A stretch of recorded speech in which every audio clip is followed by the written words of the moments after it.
Okay. Okay, I'm going, sir. All right, sir.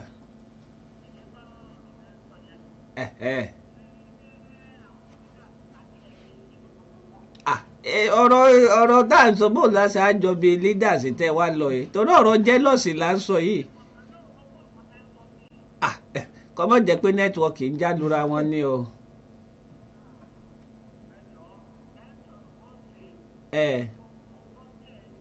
Okay.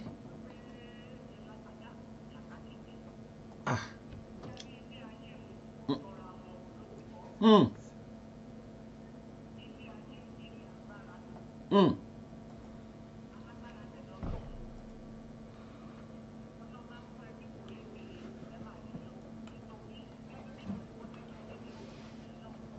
A wà pẹ̀lú yín.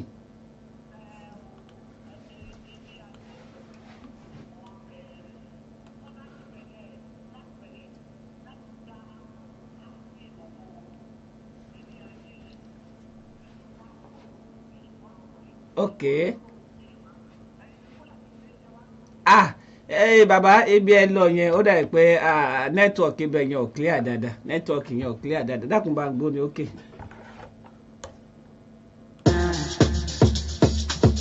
No, we're saying. Ojora. No, program mi. Ọ̀tọ̀ ní program tó ń gbọ́.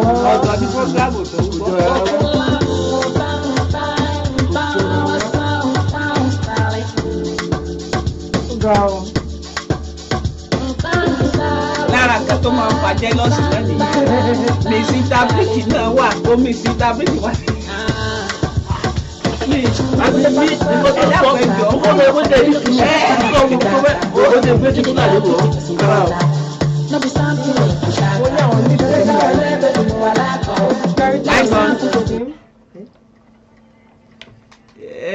Lọ́kọ̀ ìgbà míì nẹ́tíwọ́ọ̀kì máa ń já lóra hápà mi bíbà yìí ò hápà 102 mtk mi ní sí ọ nẹ́tíwọ́ọ̀kì a máa já lóra ń gbà mí ẹ mọ̀ ó lè ṣeé ṣe pé ìgbà míì ilé ayé tá a wà yìí ìrònú tẹ̀sán wà ń ta mọ̀ 102.7 òun ní ìkànnì tá a wà yìí èyí táwa sì ń pẹ̀kẹ́ lò lọ́dọ̀ tí a òun ní kí ló máa ń fa owú jíjẹ mẹ́nubà gbogbo ibi tẹ́ni tó pè wọlé òun ibi á mẹ́nubà ó dàbí pé inú òye àwa o àwọn náà sọ àwa ò sọ ń tọ́jọ́ mọ́ gbogbo nǹkan báwọn èyí táwa ń sọ ni wípé kí ló máa ń fa owú jíjẹ kí ló fà á táwọn èèyàn máa ń jowú tó sì jẹ́ pé àti ẹ̀ wá látinú ilé kan àjọ pàdé ní ṣọ́ọ̀ṣì ni wọ́n tún máa jowú ọ̀sà máa jowú àwọn ìránṣẹ́ Ọlọ́run á tún máa jowú ṣé wọ́n sì ní fí ọ̀nfọ̀ náà ni kí ló wá fa ẹ̀rù yìí tán fi wá ń fẹ́ ẹ̀yìn tí wọ́n àmọ́ ẹ̀yìn tẹ́ ẹ̀mọ́ ẹ̀ tó tún bà yín lẹ́rù ilé ayé tá a ṣe wà yìí Florence nísìnyí tán bá ní kán máa ṣe ìbò ó gùdù ó pọ̀ òun àti ní kíró èmi níṣe kí wá sọ pé mo fẹ́ kọjá àyè mi ò mo fẹ́ máa ṣe ìbò fún odidi wákàtí kan àfàìmọ̀ ní gbogbo ibi ó ti fẹ́ kún fún búlẹ́ẹ̀tì a máa ta ìbọn yẹn tí ó máa jáde kọ̀ǹgbà ni kíró wọn á máa ṣètò ó sìn kí wọn á máa sọ pé kí ló ṣẹlẹ̀ tí GM fún mi létò ìbò ìkọjá àyè ní orun orí kẹ̀kẹ́ ilé owú jíjẹ yìí sì máa ń lágbára ṣùgbọ́n ibi tí mo wá fẹ́ ká lọ rèé Florence máa gbọ́ àìní olúwa ìwọ náà máa gbọ́ ọmọ Adékọ̀yà ibi tí mò ń fẹ́ ká lọ gangan ni o.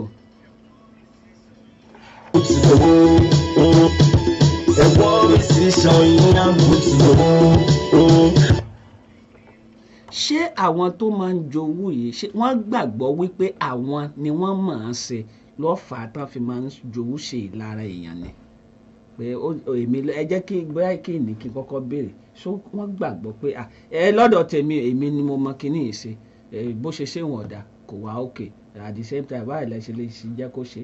Yes, I think those people, when a person is jealous, he believes every other person is wrong to some certain extent, because a situation where I start doing something.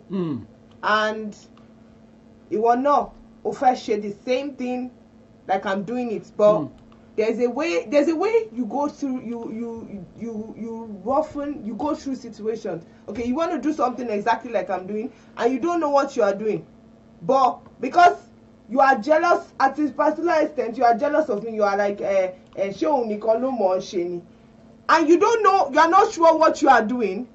I feel ignorance is what leads you to that extent, that you will feel pé èmi náà máa lọ ṣe kíníkan, and you go on here, you do something, then you now ruin everything.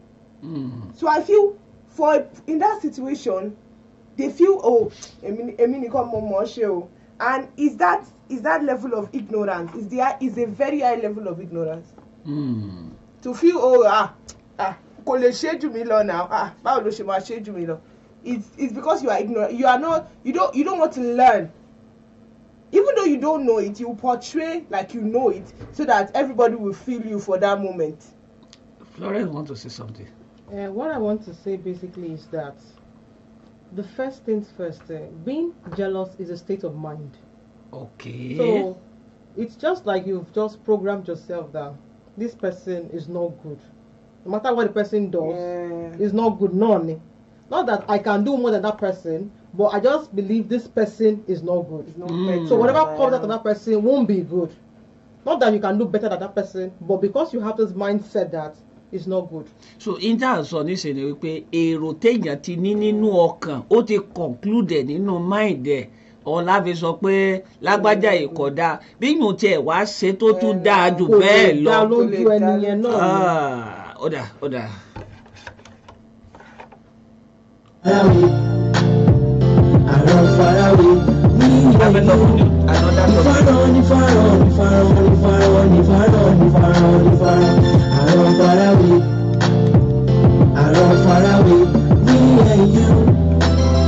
Wá ti tóbi wá ti sọ́ra torí tọ́jọ́ mẹ́ta lórí ìlú ọba ó ń gbọ́ mi pẹ̀lú gègé. Lára nǹkan tí a fàyọ láàrin ìṣẹ́jú péréte àwọn olùkùn mi, àwọn ọ̀rẹ́ mi lórí afẹ́fẹ́, àwọn alájọṣepọ̀ mi lórí afẹ́fẹ́ sọ wípé ìbẹ̀rù àìmọ̀ ó wà lára nǹkan tí àwọn èèyàn máa fi ń sọ wípé wọ́n máa jowó unnecessarily, owó tí ò tiẹ̀ nítumọ̀. Eyín ẹsẹ̀ yún lé ní ẹlẹ́ẹ̀kejì ni wípé wọ́n ti gbàgbọ́ wípé lágbájá ọ̀dà gbogbo ń tọ́ bá iṣẹ́ ò lè dá lábẹ́ bó ti ò kó gbìyànjú àti ṣètò kò lè dá láéláé. 08165524699 08165524699 òní nọ́mbà tẹ́ fi lè pè láti bá wa dá sí ètò yìí. èyí ò jẹ́ abala àkọ́kọ́ ń tá àgbéyẹ̀wò lọ́sàn-án yìí, owú jíjẹ. ṣé ká mọ́ tàn yín, ẹ jẹ́ ń tẹ̀ bẹ́ẹ̀ lọ́wọ́ àwọn olùkùn mi tán wà ń bẹ, ìjọ ewu kankan wà nínú kéèyàn máa jowú. Ewu wà ń bẹ o. Okay. Because the moment you're jealous, like what Eni said, even when the person you're actually jealous of can be of help to you, because you've seen the person as a rival or a competition, you tend to want to ignore the good side and major on the bad side. Nǹkan tó lè ṣe, tẹ́niyẹn lè ṣe, instead of it to just put yourself down and learn. Okay, nǹkan tó ń ṣe yóò dẹ̀ wù mí o, but how do I do it? Báwo ni kí n ṣe ṣe? Àwọn ọmọ rò pé kíni máa ṣe jù bẹ́ẹ̀ lọ. You can't do it, but because you are jealous, you don't want to bring yourself down to learn and follow the protocol of how you can achieve what the person has achieved. So ewu tó wá wà ńbẹ̀ ni pé kò ní lè kẹ́kọ̀ọ́. Kò ní lè kẹ́kọ̀ọ́, kò ní lè dàgbà, kò ní lè tó ẹni. A wà lójú kan. Bẹ́ẹ̀ ni. So the person will be stagnated. Torí pé inú ọkàn ẹ̀ kò rí ẹni yẹn bí ẹni tóun lè gba ẹ̀kọ́ kíní tó ń jowú yẹn lára ẹni yẹn. So the person will just be there. And one of the ewu bi ni pé the person will be very bitter. A kò máa kanra, a máa dùn. Like it will be very obvious that the person is not settled in the spirit ní ara ẹ̀, but kò ní lè sọ pé kò báyìí ló ń ṣe òun. Ẹ mọ̀ pé kéèyàn máa báyàn jà. For instance, now you have no riff with somebody, but tó bá ṣàtìrẹ́ ni ẹ báyìí kí ara ẹ kí ẹ̀mí ẹ̀ kàn máa lọ sókè for no reason. And meanwhile, if you just settle down like, okay, let me learn from this person, kí n bá ṣọ̀rẹ́, kí n bèrè kí báwo ló ṣe ń ṣe, all those things, even the high blood pressure, the bitterness, the hatred, everything to pile up nínú ọkàn ara ẹ can just come down with ease, and you will learn and be better. So ewu kan nìyẹn, you'll be stagnated, so you'll be bittered. Your heart will be heavy, for no reason. So it is always good for you to leave jealousy if someone that you actually admire. I am always of opinion that you can keep clapping for everybody till it gets to your turn, because we're all going to get there eventually. But the moment you feel that I'm clapping for this one, like so you will just keep that part of trying to watch how the person does it till the person gets better, and you will remain where you are. So that is it. So what do you think? Yes, so I agree with you, my sister. The thing is, jealousy equals standing in one position, being stagnant. At the particular moment in time, when you get jealous of a person, it reflects in your actions. So you become too proud to learn. Things you are supposed to derive from that person, favors you are supposed to derive from that person, it will be cut short because you feel you know much more than that person. So the person can't teach you. You are not teachable.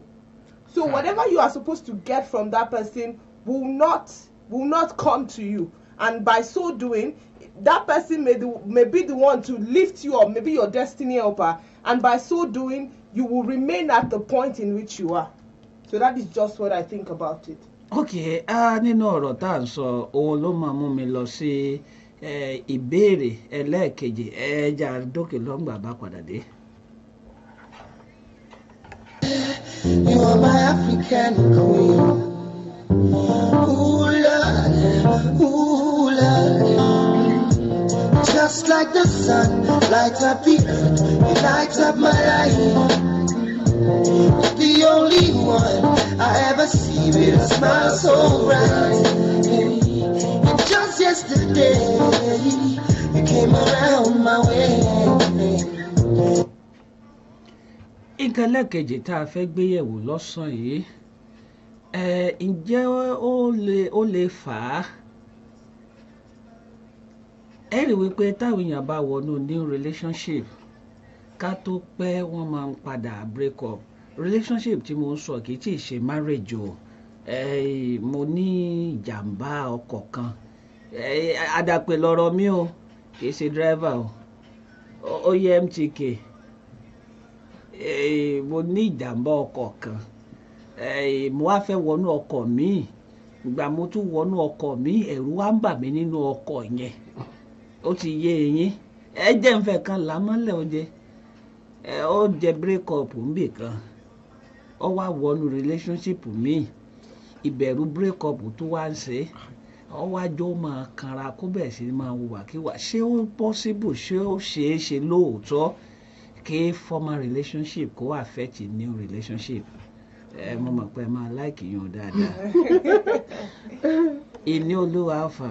Yes, so it's possible because relationship, most things in life is about mindset. Now, let's say you have a problem in your former relationship and they break up. Now, you're entering into a You don't say they break up, you just eat break off. Breakfast. No, only joking. One just eat breakfast. Breakfast, break up, the same piece of cake. So you break up with the guy, both of you break up, and you're entering into another relationship, and you take that same mindset. Okay. Now, when you take a mindset from a last relationship into a new relationship, there is a probability that you will break up because of the same reason. Okay, like let me give you an example. Okay, my last boyfriend cheated on me. Okay, I'm just saying that as an example.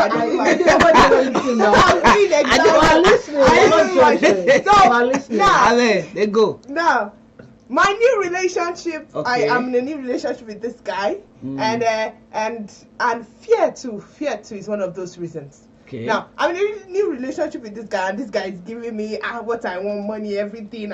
He's showing me love and this, and I I take that mindset. What if this one cheats with? What if this one is already cheating on me that I don't know anything about it? And I'm insecure and I'm feeling. That's why I said fear too is another cause.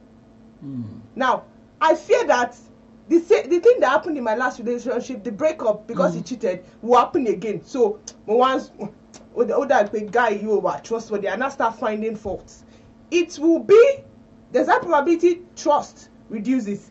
I start monitoring him as if I start stalking everything he does. I don't trust him again. So when there's no trust in the relationship, the probability of it breaking is very high. So the same mindset as if fear to move from the last relationship is the same thing that will eventually break this new relationship. So that is what I think.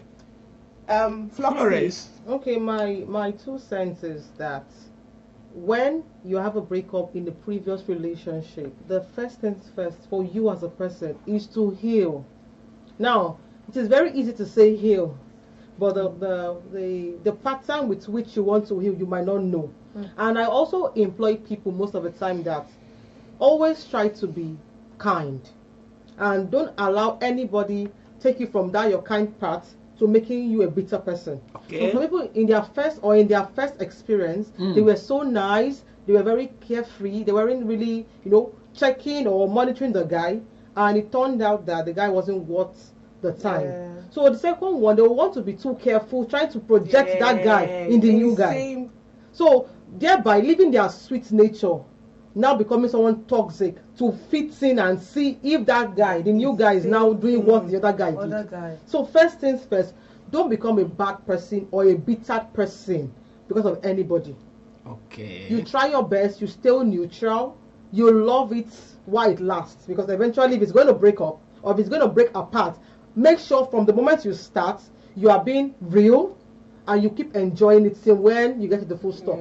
But the moment you enter with the mindset of, all guys are the same, Jerry, leaving your own good traits aside, now trying to become somebody you are not. Even the new guy will like, this girl, I thought you were a sweet person.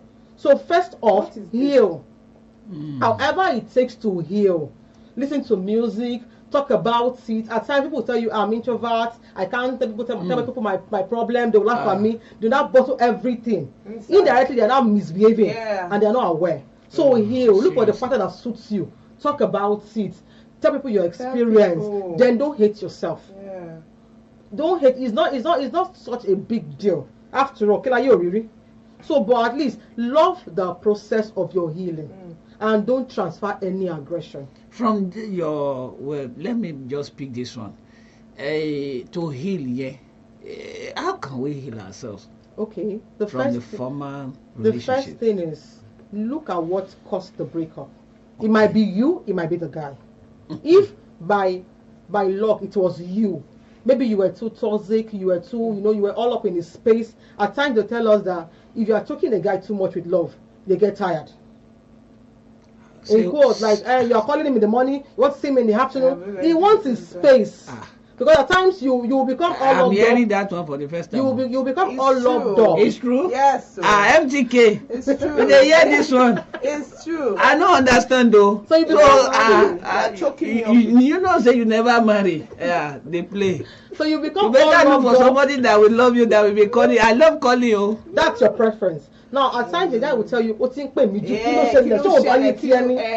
moment you know that, okay, this guy left me because I was all loved up, you said you get busy with your life.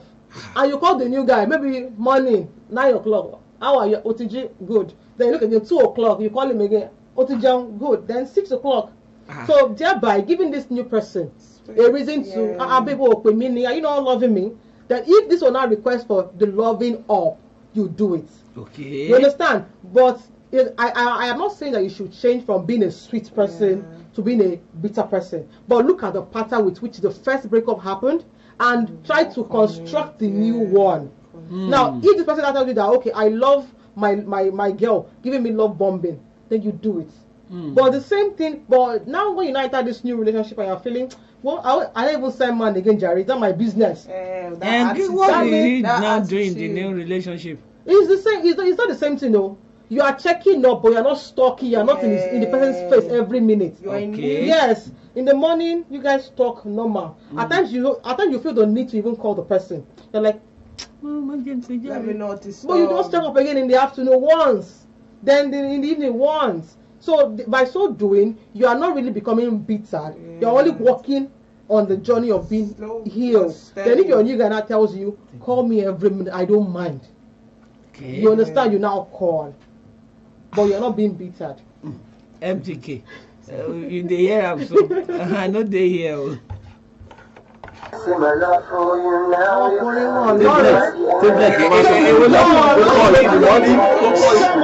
Ẹni sùn àwọn ọ̀rẹ́ yìí ti dé o.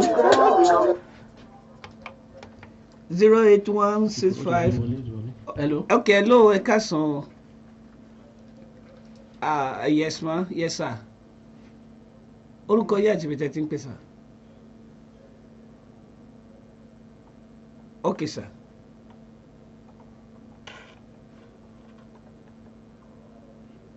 Mm-hmm.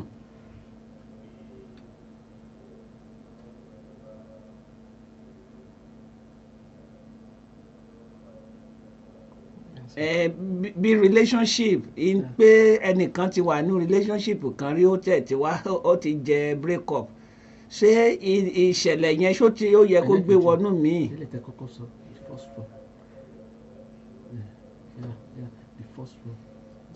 Ṣé ti owú jíjẹ tá a kọ́kọ́ sọ.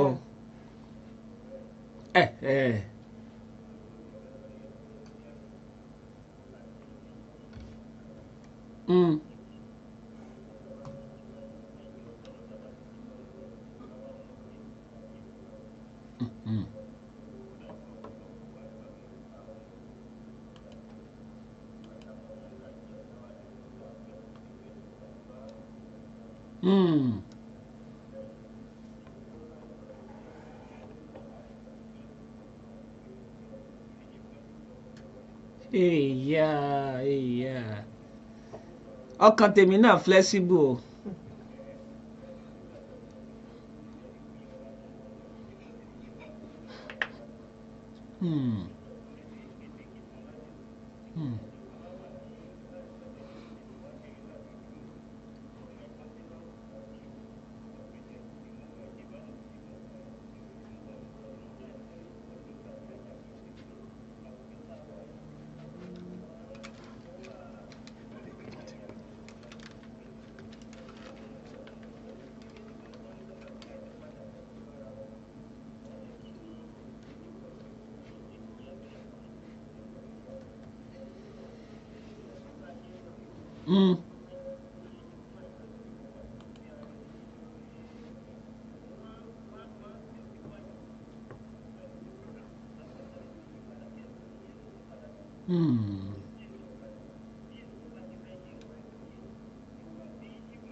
Ọ̀dà.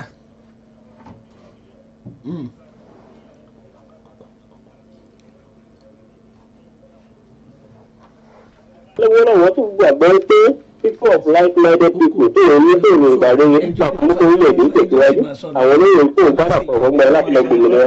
For some of study wọ́n gbòmìnira ẹ̀ tán rí pé kò ṣe bá àwọn ṣe rí mọ́. The moment ọmọ tí Nàìjíríà gbogbo jẹ́ the independence tán lọ́dún independence then everybody change àbẹ̀bí ìwà lẹ́yàmẹ̀yà. Ìpè unity tá a ti lọ gbà yẹn nígbà tá a gbà tán làwọn mọ̀ pé ẹnìkan jẹ́ Hausa ẹnìkan jẹ́ Ẹ̀gbọ́n ẹnìkan jẹ́ Yorùbá.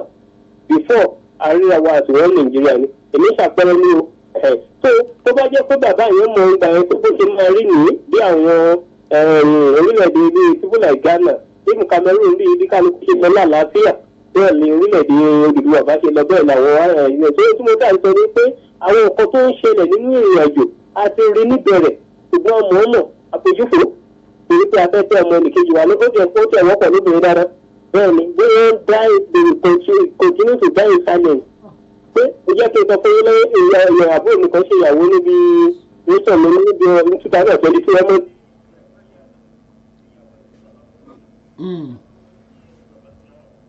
tí àwọn wá bá sọ̀rọ̀ lọ́jọ́ pé onígbòsí lọ́jọ́ ọkọ yìí o onígbòsí nǹkan tó jẹ́ ọba nígbà orí ìwọ̀n ilé ẹ̀rọ ẹ̀gbọ́n ìyá ajẹ́ tó ń ṣiṣẹ́ bí ìyá fún mọ́lẹ̀ ẹ̀rí kó máa sọ fún ìlú àtọ́kọ́ ìyá ètò bá rí kíní kan mọ́ wá sí ọmọ yẹn máa ní mi ní sọ pé àgbàlagbà rẹ pé kó má dá wọn lóhùn wọ́n sọ lé bí wọ́n ṣe rí sí mo ní gbogbo tójú ẹ̀ bá rí pátá tó bá ti mọ̀ pé tó yẹ kóbìnrin sóbìnrin lọ sọ fún mọ́lẹ̀ yẹn ṣì mí sọ ẹ̀fọ́ yìí ló bí ọ lórí ìṣe dàgbà ọ̀sán gbogbo ni mo pàdé ìyàwó àwọn olùbí ẹ̀ ṣé bá ti níyàwó tó kò tó ní àṣẹ táwọn òbí ẹ̀ mo wọ́n kẹ́rin ọ̀fẹ́ advice sí tó mo wọ́n sọ fún ọmọbìnrin mo ní tó pèrè mọ́dà wọ́n ẹ̀rọ bá rí bàbá wa mẹ́sàn pé wọ́n ní òbí ẹ̀ ní àwọn tó bí ni nìkan ló fẹ́ kẹ́ ní ó ga bí ti jù ú lóṣù kó ká jù ú lọ kó dàbí tó kò sí ọ̀rẹ́ tó fẹ́ kọ̀ọ̀rẹ́ jù ú lọ ẹni òbí ẹni nìkan tó mo wá sọ fún ọjọ́ mo ní gbogbo tó bá ní tó ṣẹlẹ̀ tó mọ̀ pé ó yẹ kí ìgbòyà ẹ̀kọ́ ẹni tó ń ṣe àwọn generation ní ìtòrí àbúrò fíìmù tó ń wò tó bá ní tó ń ṣe wọn lọ sọ fún ìdí ọgbẹ́ 23 years of age ẹjọ́ àmọ́ olùfẹ́ gba ayé ẹni bẹ́ẹ̀ tó bẹ́ẹ̀ làwùjọ yẹn bẹ̀ sí lọ́bẹ̀ sí reduce in value tó ìjẹ́ mi kẹfẹ́ sọ ní wípé gbogbo nǹkan tó bá ṣẹlẹ̀ lọ ẹni.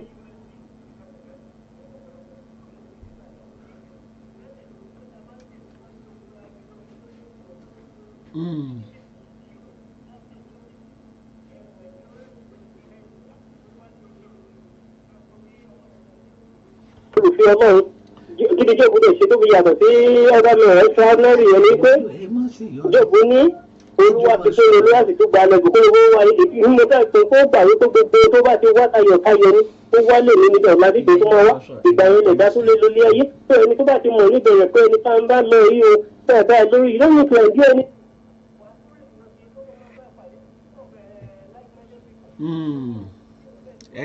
ẹ ṣeun gan ni.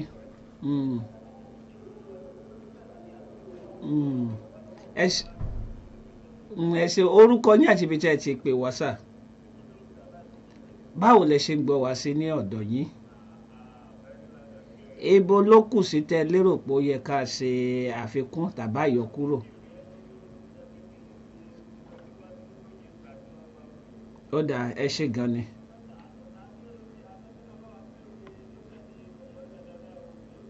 a máa lò sà a máa lò nǹkan láti ẹ̀ lò láìpẹ́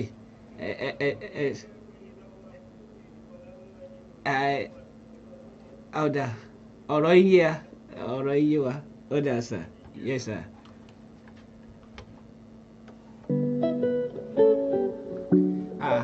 kì í ṣe ọ̀ríjínà lélẹ̀ sinmi ló fi ṣò lórí ẹ lọ wá òbí ètò ìgbéyàwó ẹ lọ bá mi wá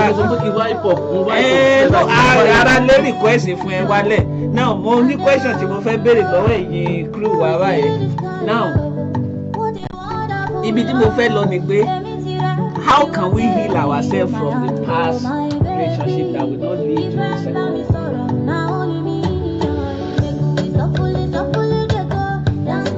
Hello, Mr. Man, you know they take group picture in the studio ni so when they do program like this you are doing something okay give this man your phone make he do the picture and I see your picture with you you never send it to me oníṣẹ́ mi lè gbọ́dọ̀ máa kó gbọ́dọ̀ ní iṣẹ́ bí iṣẹ́ tó yà mí aka ni o ayọ̀ máa ń já mọ́ra wa ni o mo lè switch pé kẹ́ wá ṣe program inú fẹ́ ṣe.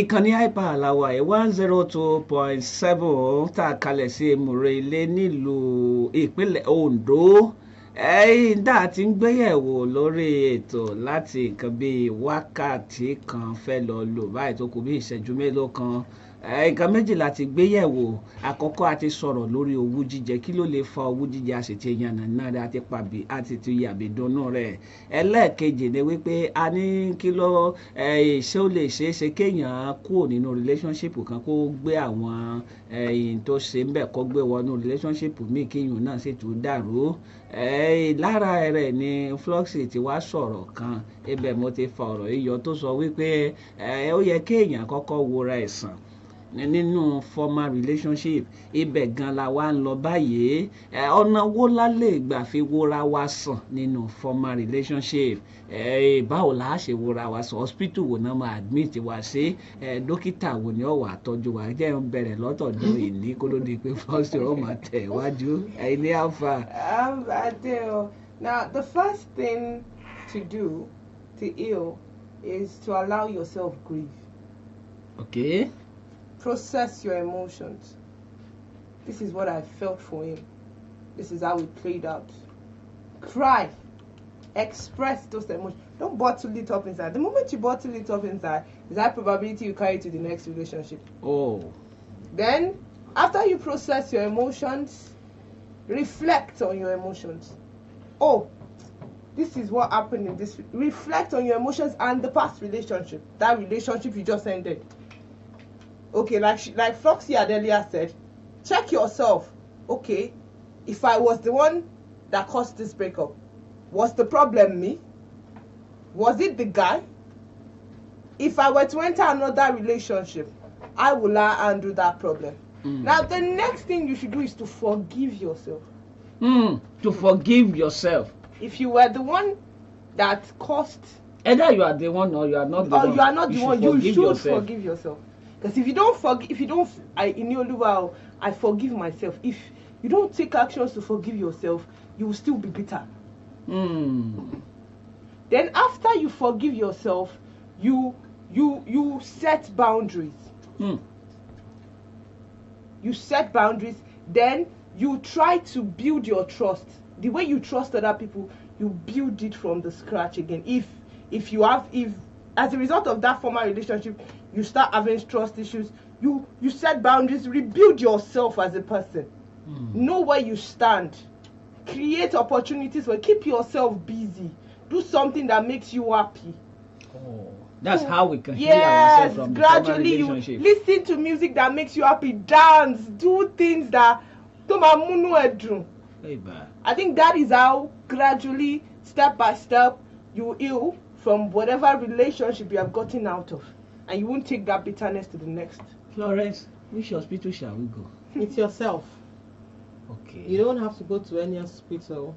Like, the first thing is, if something is a problem, and you yourself, you are being ignorant of it, that, okay, this is a problem, coming from me is a problem. Maybe you are in that relationship, you were temperamental. When your guy says 1, you say 20. And he felt, I'm a very calm-headed guy. Let's just go separate ways.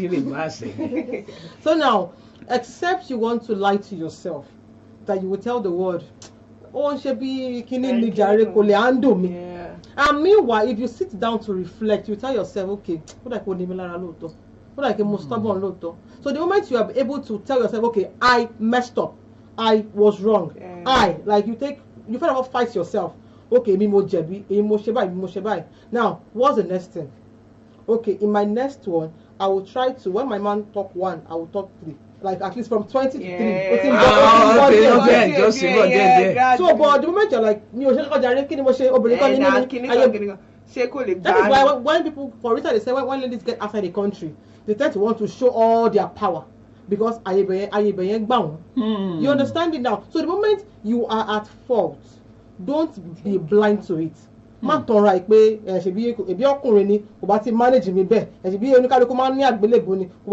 kind of excuses. Don't find. Just hold on. Olúkálùkù máa ní àgbélébù. Irú àgbélébù tẹ́ wò ní irú sọ́tọ̀tọ̀. For example, nísìnyí, Jésù ru àgbélébù nítorí ìgbàlà. Ṣùgbọ́n àwọn olè méjèèjì ru àgbélébù torí ìyà ẹ̀ṣẹ̀ tí wọ́n ní o. Ẹni tó ti ń ru titi wọn náà, ṣe wọ́n ẹ̀yọ̀ kan rà núgbà. Torí mọ̀ pé òun jẹ̀bi ẹ̀sùn tó fi kàn. So the moment you don't accept that you are at fault, you might not heal and you might not grow. You understand? Okay, now I did not do well. I wronged my guy, or my guy wronged me. Identify where the problem came from, and from that point, consciously say, okay, I will do better. So that moment you are trying to identify that, okay, you are trying to heal.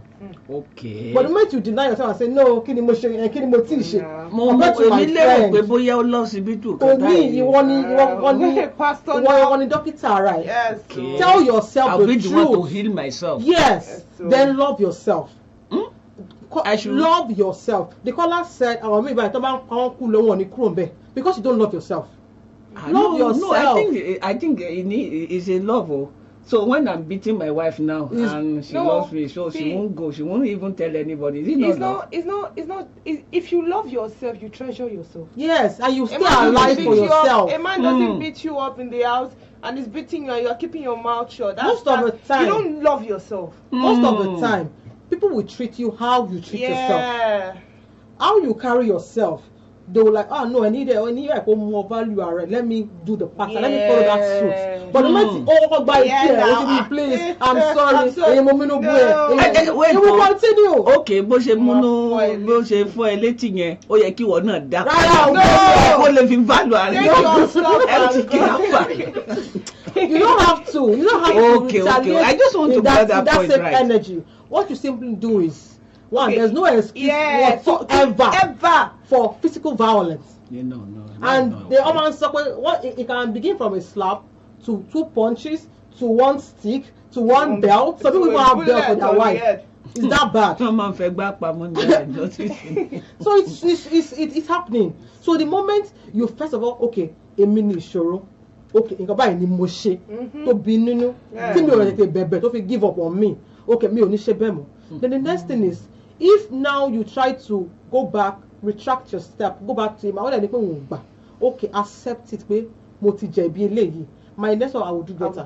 Then love yourself while waiting for the next person. Okay. Don't just jump almost into the other one. Torí ibẹ̀ gan ni mò ń lọ. Táwọn kan bá ti ń kúrò nínú ọkọ̀ kan báyìí, kódà wọn tí ní kúrò nínú ọkọ̀ ọ̀hún tán, wọ́n na ṣe kan sínú ọkọ̀ kan ni wọ́n ti máa dánú ọkọ̀ míì wọ̀. Ó bá sì tún yá wọ́n wá sọ pé gbogbo àwọn ọkùnrin Ọlọ́run àbí ìníkọ̀ ló sọ ń sìn ni. Èmi ni mo sọ. Èwo ni? Èmi náà ni mo sọ. Lọ́sọ̀ pọ́kùnrin Ọlọ́run. Èmi lẹ rí tẹ́ lọ́kùnrin Ọlọ́run. Ẹ̀mọ̀ pọ́kùnrin náà máa ń ṣe bẹ́ẹ̀. Ṣé ọ̀run náà ní kọ́kùnrin máa gbé ni? Ọkùnrin náà máa ń ṣe bẹ́ẹ̀. Àwọn ọkùnrin gbọ́dọ̀ láyé gbé náà tó máa lọ́rùn. Nǹkan tí mo kàn mọ̀ ni pé in that aspect, the best thing you can obìnrin lọ́rùn, àwa gangan ní ọ̀run. The best thing you can do for yourself as a person is when you are in a relationship, because it is what you start that you continue. That is why at times some people, they are married and yet they can't stay faithful to their spouse, even as a woman.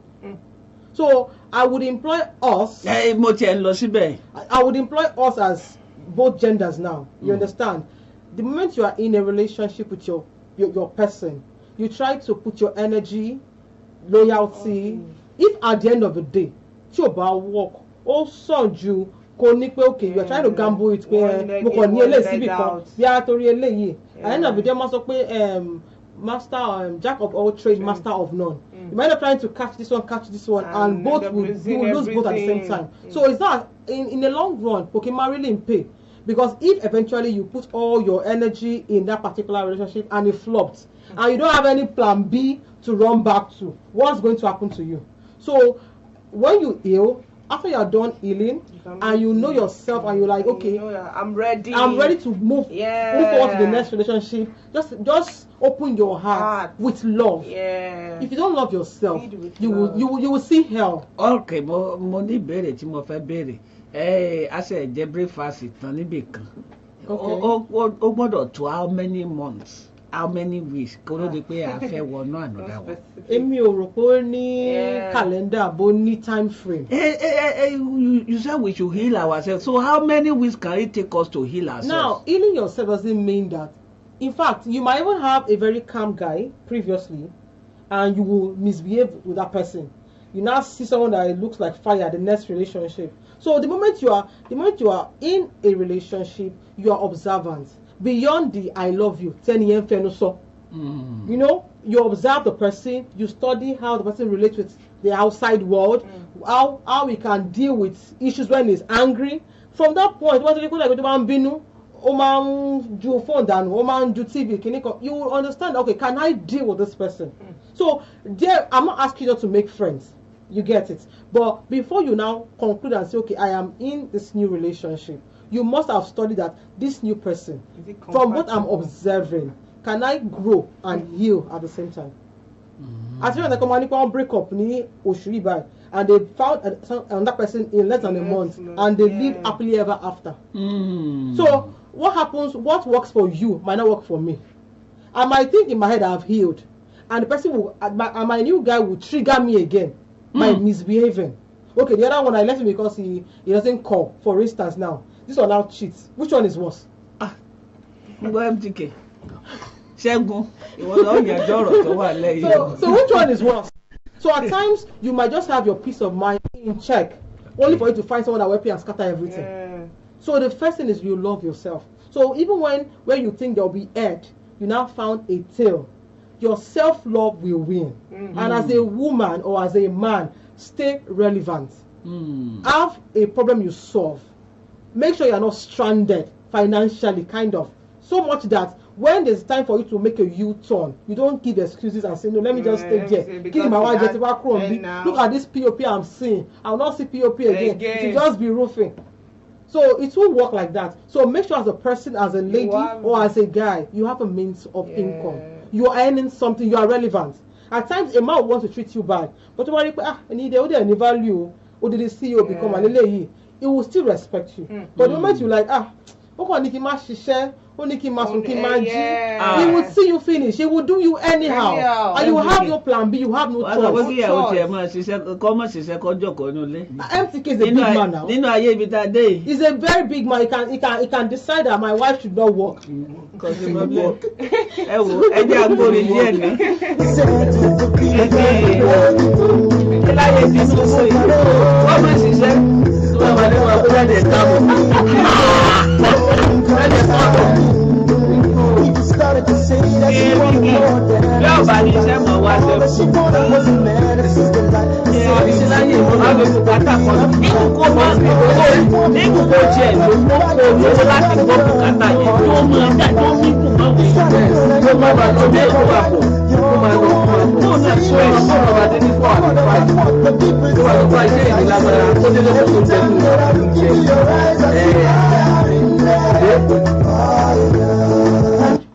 Ẹ káàbọ̀ sórí ìkànnì high power 102.7.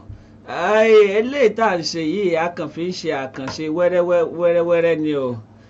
Ìdí abá ni wípé àwọn nǹkan kan wà tó ń ṣẹlẹ̀ láwùjọ wa tó sì jẹ́ pé a nílò láti máa pẹ̀kẹ́lù lẹ́ẹ̀kọ̀ọ̀kan tó yẹ pé bàbá máa pẹ̀kẹ́lù ká máa gbé àwọn kinní kúrò nínú ara ọmọdé pé olú ẹ̀ ọkàn òwú tí ó bẹ́ pò lórí àìsọ̀rọ̀ síta gbà míì ọmọ ń fà kéèyàn máa ṣe èèyàn máa fẹ́ síwà wo nǹkan kan tèmi wá fẹ́ ká mú nínú àwọn ọ̀rọ̀ tí Floxy àti ìní olúwa ti á sọ báyìí òun ni wípé mo ń bọ̀ arákùnrin yìí mọ́ ìtì ìgbé kínní dúró èyí tí mo fẹ́ ká mú yẹ̀wò láàrin gan ni mo fẹ́ lọ báyìí.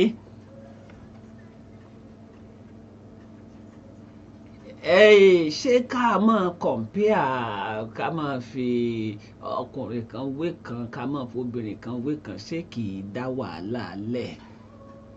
Bóyá ẹ má ti jẹ́ ń lọ síbẹ̀ jẹ́ ń tẹ̀lé ntọ́kàn mi ń sọ fún mi yìí nínú ọ̀rọ̀ tí Florence sọ lẹ́ẹ̀kan ó ní ẹnìkan kò kọ́ dáadáa láṣẹ break up ó wá wọnú relationship mi ìyún wá síìtì àwọn léèwò ló lágbára dùnú méjèèjì anyway sẹ̀yìn ara ilé ẹ̀ máa ń sàn bẹ́ẹ̀ 08165524699 ẹ lè pè wọlé at any time nítorí pé ètò yìí wákàtí méjì sànńdé ni ó gbà wá ó bá wù wá lè gbé dago mẹ́rin ká ẹ̀ close tẹ́ẹ̀mí wọn bá ti gbé kò sí problem àwọn kan mìírí o àgbàdo sísè ti wà ń ta ẹ má wọrí wọn ọ̀dà ẹ̀ wá èyí tí mo fẹ́ gbé yẹ̀wò nísìnyí pé ǹjọ́ ṣeé ṣe nínú relationship tàbí nínú marriage torí pé lórí social media ọ̀pọ̀ nǹkan máa ń wà ńbẹ̀ táwọn èèyàn kàn rò nínú ọgbọ́n orí wọn tí wọ́n gbé sórí social media táwọn èèyàn á dẹ̀ wá mú gẹ́gẹ́ bí ara ọ̀pákùtẹ̀lẹ̀ tó yẹ kí wọ́n máa lò bí washword wọn ẹ̀yìn ọ̀rọ̀ àkọmọ̀nà wọn fún àpẹẹrẹ àwọn èèyàn máa sọ pé ọkùnrin ò lè nífẹ̀ẹ́ obìnrin kó má sí tì àwọn ọkùnrin kan á sì máa kí ló burú bẹ̀ ṣe àwọn máa jẹ àmàlà kọ́ mọ̀ lọ jẹ ìrẹsì ni ṣáàyàn á máa jẹ ìrẹsì kọ́ mọ̀ lọ jẹ kinní kan ni ẹ gbọ́ ṣé ọ̀rọ̀ yìí kí ló fẹsẹ̀ ẹ̀ múlẹ̀ ṣé nature ló fẹsẹ̀ ẹ̀ múlẹ̀ àbí ẹ̀sìn kan ló fẹsẹ̀ ẹ̀ múlẹ̀ àbọ̀ kan jẹ́ ọ̀rọ̀ àtẹnudẹ́nu àwọn èèyàn tán dẹ̀ gbàgbọ́ bẹ́ẹ̀ Florence ni ó yanjú eléyìí òun àti ní olúwa ṣó ṣeé ṣe kéèyàn wà nínú relationship kó má shit. ó gbẹnu tán. ẹ má dùn gbẹnu tán ọgbọ́dọ̀ gbẹnu tán. Okay, now I think first off, I always tell people you attract your kind. The kind of person you are will determine the kind of person you attract. And ìrìn eku ní bẹ́ẹ̀kú ṣọ̀rẹ́ bẹ́ẹ̀ náà ìrìn ẹyẹ náà máa bẹ̀rẹ̀ ẹyẹ ṣọ̀rẹ́. So the moment you feel, even as a lady, some have this mindset of I can have my guy and still have an extra guy in case if my guy messes up, I can just switch to the other guy. And some guys are like that no matter what my girl does, I would always have this mind of checking outside to be satisfied. So now, show she is a mindset. And if you don't have the energy to keep up with a partner that feels one woman cannot satisfy me, I need 2 or 3. Yes, if you don't have that strength, you understand it, you can walk away. But you thinking that, okay, because me, I believe I believe I'm a one woman, one man person, and my partner has a different opinion. But with time, if he sees that I am different, he would adjust. Àwọn èèyàn wà lójú òkú ẹ̀. Let's see what you have here. Hello. Ẹ káàsán. Yes, sir. Okay, sir.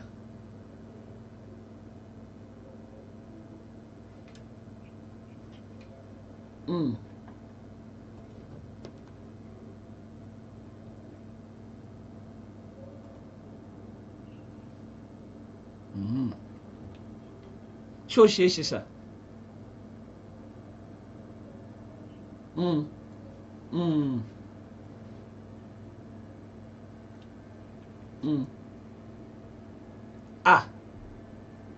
Bó la já sí?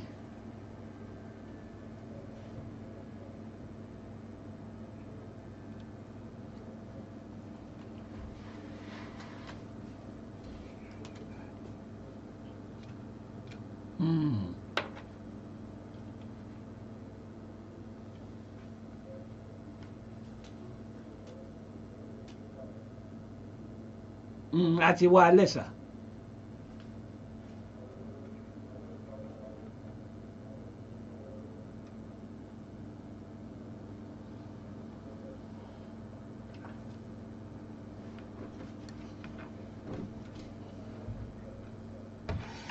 Ìgbọ́n tó jẹ́ pé wọ́n jì kí ló bàbá tèmi kíkẹ́ kọ́bẹ̀ láti bàbá tó bí màmá mi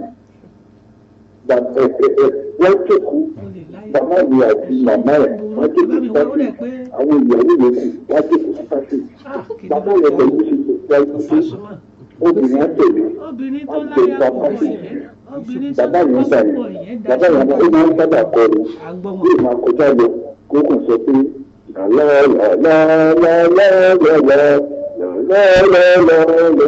ní gbogbo ẹni òkè ó máa gbé ìbòmí yẹn kọjá lọ sínú yàrá ẹ̀ òkè àwọn yàrá máa kàn nísàlẹ̀ kò sí ètò kan wọn ṣùgbọ́n àwọn ìkọ́kọ́ lára àwọn ìyàwó ẹ̀ yẹn wọn ò lè tọ́ wọn ṣọ́ọ̀bù yìí ṣùgbọ́n àwọn obìnrin láti sáà kan wá láti wọ́n ti gba òmìnira sílẹ̀ yẹn wọ́n ti káwọn ọwọ́ ti ká àwọn ọkùnrin tó jẹ́ pé kò sí wọ́n máa kọ́ àwọn náà máa sọ fún wa wọ́n ti fi ìrora títí mọ̀ bí ebi kọ́ ara yín sọ̀rọ̀ lẹ́ẹ̀kọ́ ẹ̀dí sílẹ̀ ní ìrẹ̀ pẹ̀lú ìgbà àṣẹ títí mọ̀ ní.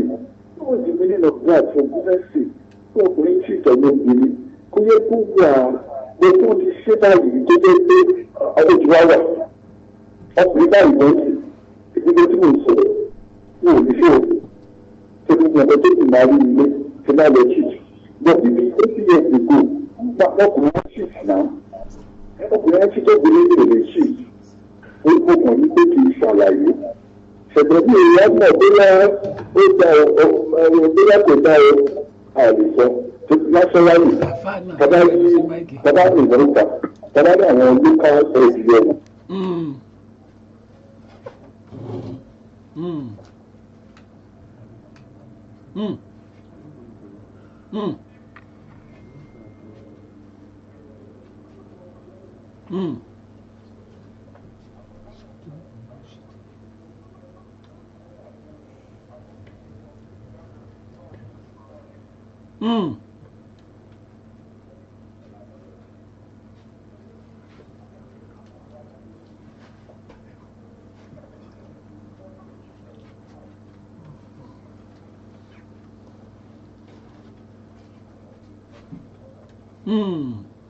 Ẹ ṣeun gan ni ẹ ṣe gan ni orúkọ yín àti ibi tẹ́ ti pè wá ò ti rèbété.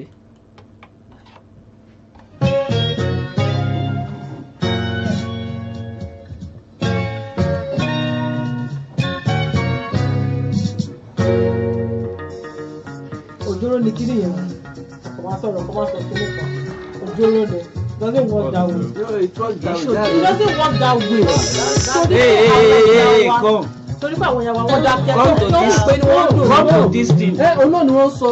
ètò ìgbéyàwó láyé bàbá ló wà ní ìdílé wọ́n sọ sórí báyìí wọ́n sọ pé àwọn ìyàwó bíi mẹ́rin yẹn tó bá jókòó sí pálọ̀ wọ́n pé tí bàbá yẹn tó bá ṣe tó bá súwèé kọjá pé àwọn ladies yẹn pé wọ́n ní right àti stand up pé ta ni obìnrin ta ni kinní kan wọ́n máa disturb ẹ̀ pé a ju ilé. Is that a partnership or a slave and master union? ẹ̀yẹ́ ká fa ọ̀làjú ló dé tó ń darúkọ state union kinní kan union bó ṣe wà from the start. Who instigated that kind of plan? Àwọn pọ́pọ́ padà sí.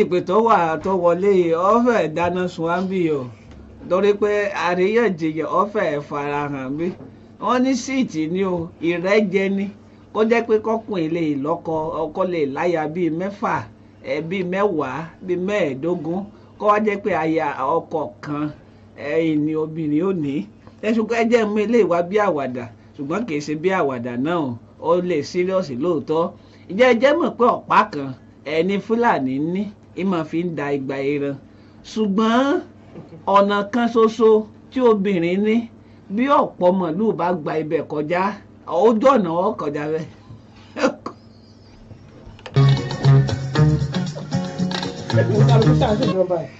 Ara ìdí tọ́lọ́wọ́n bá mi fi ṣe báwọn nù ni ò fi jẹ́ kí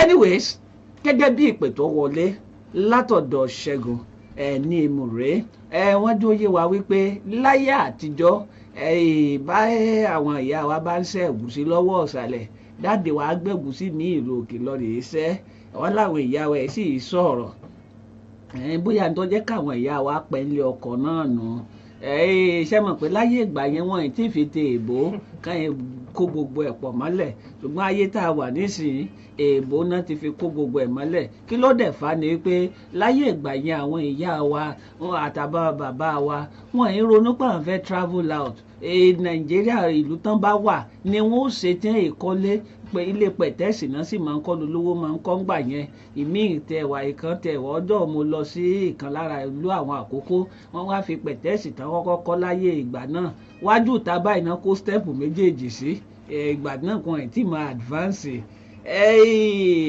bí wọ́n ti ń ṣe ń gbà ẹni wọn ní lọ́kàn páwọn ó travel out ṣùgbọ́n lóde òní tó bá fẹ́ travel out wọ́n ní ọlọ́rẹ̀ mú sàtífíkẹ́tì tó sọ yín di ọkọ àti ìyàwó wá sàtífíkẹ́tì sì lè wọ́n fèèyàn méjì pọ̀ ibi ìṣòro ti wọlé wá nù.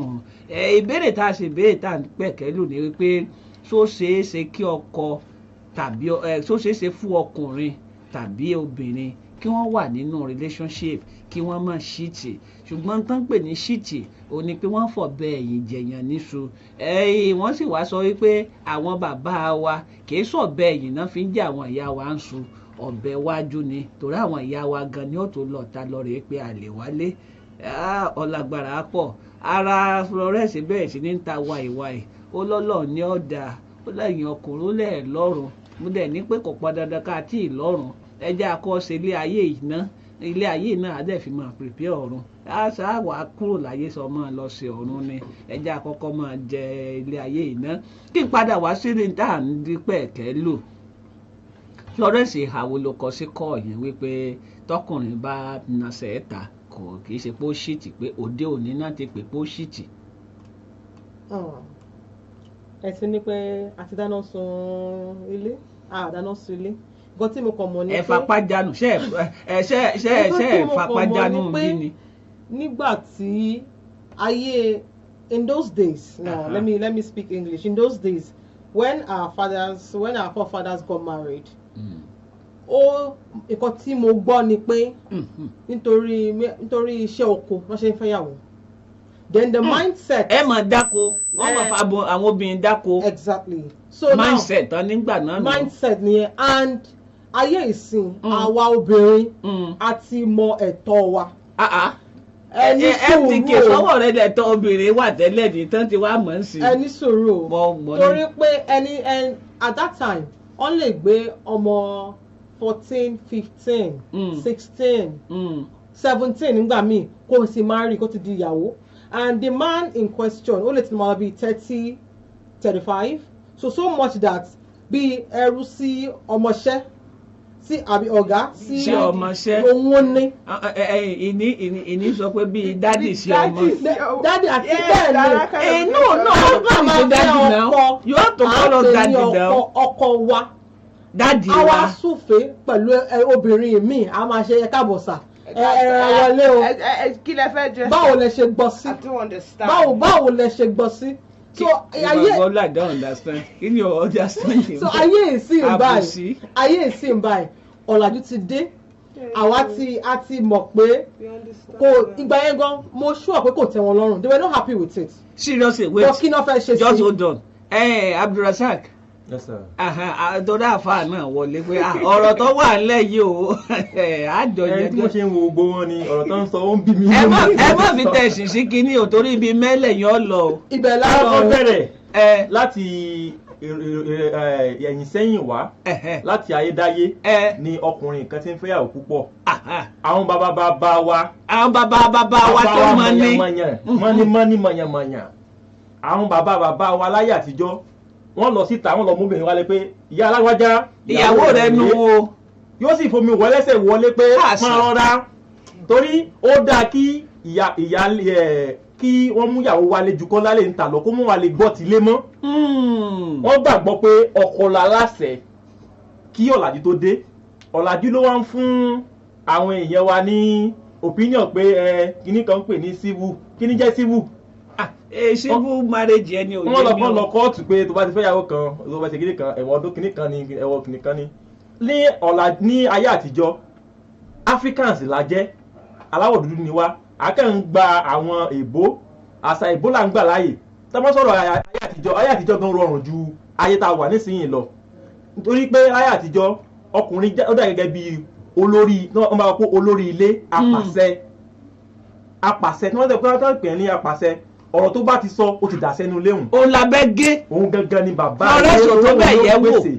gbogbo nǹkan tó ń ṣẹlẹ̀ nínú ilé òun ló máa pèsè pé nǹkan jíjẹ nǹkan mímu òun ló ń pèsè fún òǹkálùkù òun ló sì ní àṣẹ lórí gbogbo nǹkan tó bá ti sọ pé kan báyìí lòun fẹ́ kan báyìí náà ni ó ṣe.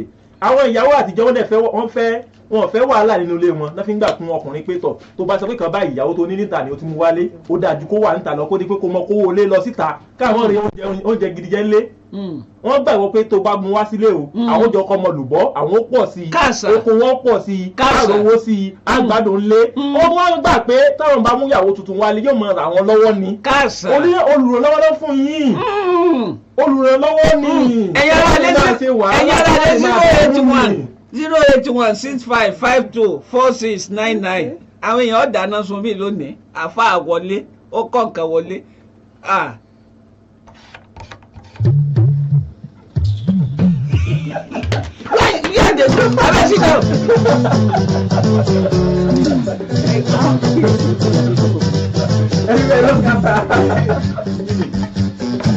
Ẹ̀kọ́ burú gbogbo yín ẹ̀kọ́ burú olùrànlọ́wọ́ ni wá ọlọ́run ṣe é bá ọlọ́run ṣe é dùdú ẹ̀rọ lọ́dún gbọ́ àti ṣe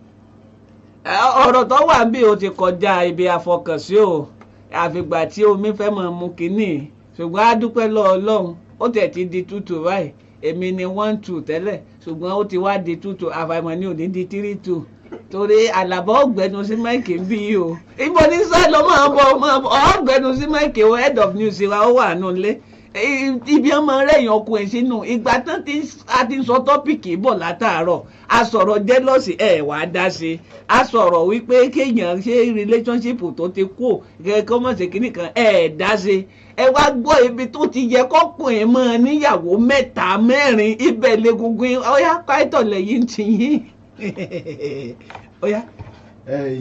ọ̀rọ̀ ìyàwó 2-3 níní a gbọ́dọ̀ fi ojú ọ̀tún àti òsì wo.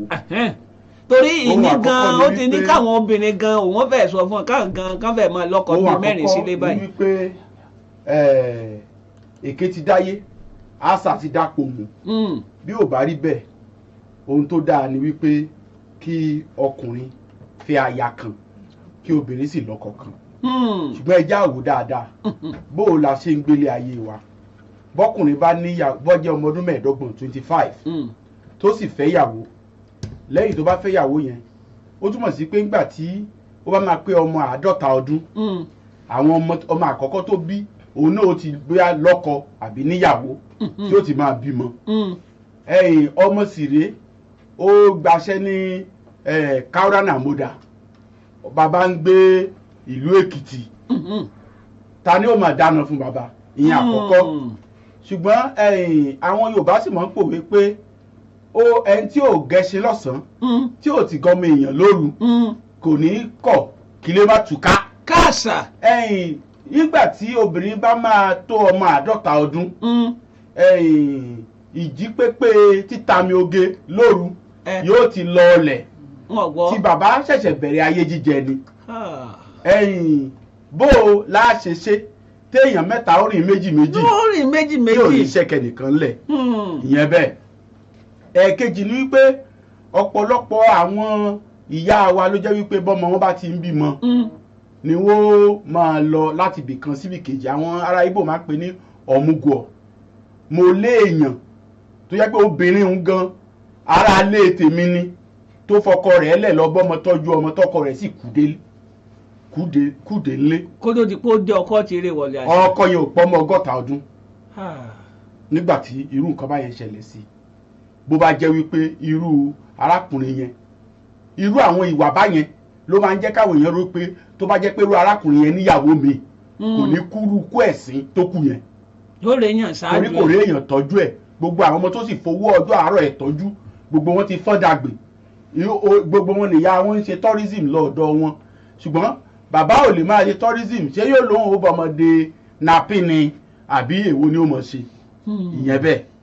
mo ti sọ̀rọ̀ pé ohun tó tọ́ ni wípé kó jẹ́ ẹyọkàn sẹ́yọkàn ṣùgbọ́n ká máa wò ó dáadáa ọkùnrin náà ẹjá tún wò ó ní ìhà wípé kí ni ìyá máa ná èèyàn lówó a máa ná èèyàn lówó níní ju ìyàwó kan lọ yóò máa ná èèyàn lówó lẹ́ẹ̀kejì òótú ni wípé tá a bá tún owó nìkan ni ọmọ náà kọ náà yàn lára. nígbà tí bàbá bá máa di ọmọ 50 ọdún náà bó bá lọ mú obìnrin míì yóò fẹ́ mú èyí tí ó kéré agbára wọn ò ní wà ní ìdọ́gba papọ̀ mọ́ ọmọ tí àwọn ọmọ ọlọ́kadà ti fi tramadol tẹ́sì máikrófóònù ẹ̀ rí agbára ò lè rí bákan náà. ọkọ̀ jáàyè ni bàbá kọjá àyè ni. ṣùgbọ́n ohun tí màá sọ fún ní kálukú ni pé bó bá kọ wájú sí ẹ kó ta bó bá kẹ̀yìn sí ẹ kó ta bó bá kù wọ nìkan tèrò ààrẹ pa. ìní olúwa I'm listening to you. Well, you said you want all ladies to be having two husbands. There is a practice like that. It's called polyandry, where a woman has a lot of wives. In Nigeria? Not in Nigeria. It's not in Nigeria. No. Which one is in Nigeria? We can practice in Nigeria. I'll say having multiple wives. òfin tó ń dè wá. Now. Òfin dè wá because when it comes to having many wives, but when you want to have many wives, òfin ò dè wá. Òfin gbà wá láyè. Even the example. Wọ́n sọ pé ìlú tí ò bá ti sófin kò sẹ́sẹ̀. The examples that the HOP use. Now We've seen cases where head of news used. We've seen cases where a man married more than one wife. Yes. He wasn't able to bring them all together. You wanna. At the end of the day, he still died miserably. Yes. Because So what's the essence? So it works. Do what works for you, like you said. But at the end of the day, I see from the angle of slave and master in those days. Okay. 08165524699 08165524699 ọ nọ́mbà tẹ́ ẹ fi lè pè wọlé ní orí ètò lórí ìkànnì hyper 102.7 àtàkalẹ̀ sí Èmùrè Ilé ní ìpínlẹ̀ Ondo ní ìlú Ọ̀wọ̀ tí a wà yìí ó ní agbára púpọ̀. Ọ̀dà ẹja agbórin nígbà tá a bá tún padà dé ààbọ̀ sí ibòmíì tá a bá fi tàtà pèsè lórí ètò fọ́jọ́ tó ní ẹkú kalẹ̀.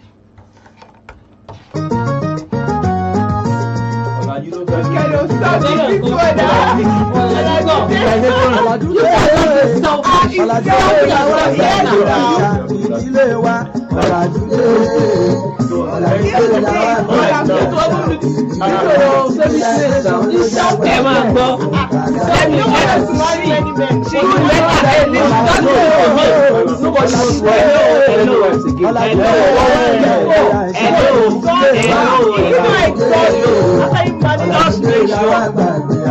teach people what you know you can do. Let me give an example. Mo preach ní church. Mo ní ọtí ọ̀dà ìyàwó mi wá délé. Orí ìjẹ̀mú ló wọ ọtí ọ̀dà. Bíbélì sọ pé àmupara lọ́lọ́run òfin. Ní okùn bíbélì lámupara lọ́lọ́run òfin. Mo bá jáde lọ. Mo bá lọ ra gúdà. Mo bá lọ ra gúdà. Mo bá mú wálé. Mo bá ní à kí lè fẹ́ mi lè ṣe nípò sẹ́mu. Ẹ ṣe máa mọ tí mo ní irọ́.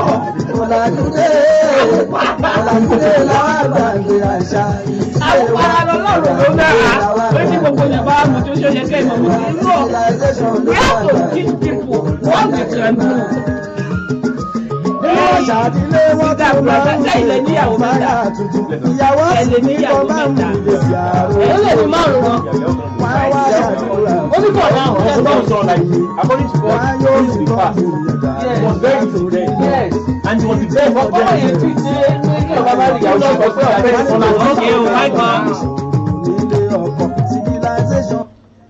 Ọ̀làjú náà lọ kó gbogbo ẹ̀pọ̀ mára wọn lọ́fà tán fi máa ń kó ẹdìyẹ pọ̀ sínú ibi tí ẹyẹlé ń gbé bẹ́ẹ̀ wọ́n yàtọ̀ síra wọn. Òwe lọ́rọ̀ mi ẹ má bínú òun ọ̀fẹ́nikẹ́ni wí ẹyẹlé tàbí ẹdìyẹ. 08165524699 ní nọ́mbà àtẹ̀filẹ̀ pè wọlé sórí ìkànnì hyper 102.7. À ń fẹ́lẹ́ yìí a fi ń dára wà lára yá ni nípasẹ̀ Elédùmarè ń bọ̀ bá máa di ọjọ́ Monday ẹ máa gbádùn wà dáadáa jùbá náà lọ. N tá a fẹ́ gbéyẹ̀wò lásìkò yìí. Òyìnbó ló ṣe wédiwé ọ̀làjú ṣàlàṣe olótí ìdáyé tipẹ́tipẹ́ ọ̀làjú ṣàlàṣe kó tó wá di mọ́rí gíga ọ̀làjú ṣàlàṣe.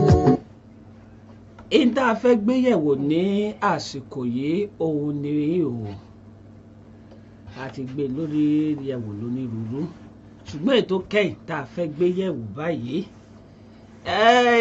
nínú gbogbo nǹkan obìnrin máa ń sọ pé tá a bá ní kókó àhálẹ̀ òun jókòó tẹrù ọ̀dọ̀ àwọn obìnrin mo fẹ́ fi sí ìní olúwa kí lẹ́rù tóbìnrin máa lọ ń jókòó tì ní ọkọ. ọmọ náà ni. na pikin wait o Abdulrasaq mo gbọ́. èmi lóbìnrin jókòó tì ní ọkọ. ó jókòó tọkọ tó di kó jókòó tọmọ. ẹni sùúrù tí ẹ jẹ́ máa bẹ Florence. tó bá jọkọ tó kọ ó ṣàtì nínú ìgbéyàwó tó fi orí sí inú ilé ọkọ ni wọ́n tó bá yẹ pé ẹ̀dá pé ojú ẹ̀ wà ń ta tó forí sí ìta ọmọ ni bẹ́ẹ̀ ni ọmọ ni ọ̀dà mọ́ bọ̀ náà tí yẹn á ba yín lọ́sàn-án.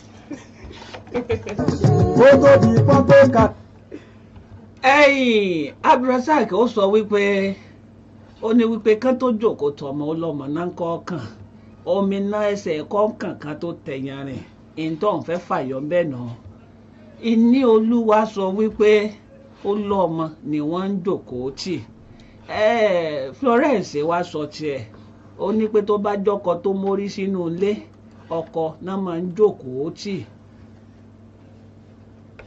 Olúwa ló lè tó. ìbẹ̀rẹ̀ tí wà mí lọ báyìí. ojú olúwa ló lè tó mélòó láti ẹ̀mọ̀ tá a fẹ́ sọ náà. Florence ní pé tó bá jẹ́ wípé ọkọ mórí sínú ilé èèyàn á máa jókòó tì í bọ̀ tó bá jẹ́ pé ìta ló mórí sí èèyàn á máa jókòó tọmọ. ṣùgbọ́n tẹ́ ẹ bá wá sọ wípé ọkọ ọmọ lẹ jókòó tì kọ́mọ tó dé ká wá sọ pé ó àkọ́kọ́ ọkọ yẹn ò ní dáadáa kò sì tó á ló lọ ó ti yé yín ẹ mọ owó ètí mo sọ o ṣé ẹ jókòó ìdáhùn rẹ o ẹ máa dá mi lóhùn ó yá. mi ò get question ó yẹn. lọ pé ó àkọ́kọ́ kò lè gẹ̀ẹ́tẹ̀ lọ́tẹ̀ gẹ̀ẹ́tẹ̀ question kò ní ó àkọ́kọ́ kò tó á ní ó ẹlẹ́kejì ní owó. Okay. ó alákọ̀ọ́kọ́ yẹn ó ti yé yín kò wá níyàn lọ́wọ́ kí ló wá fẹ́ jókòó tì. kò jẹ́ kó ní ìgbéyàwó in the first place. kò ní ìgbéyàwó. Yes, before you can say you want to get married you should be enough man, you should be the man of the man. Okay, kí ló fi ń di man. the man. Kí ló fi ń di man. ohun tó ń rò ó ti di man yẹn ó àkọ́kọ́ yẹn. the hour kí ló kì í ṣe tó kò ní.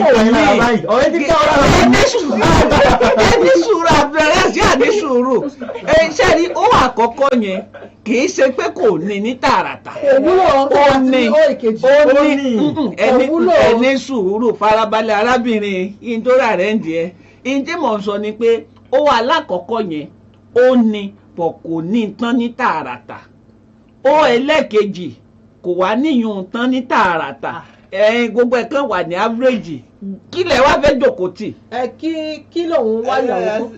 ó máa wá size ẹ ni. ọ̀rọ̀ yóò fẹ́ yé mi o wọ́n ti fẹ́ sọ pé ọmọ là ń jókòó.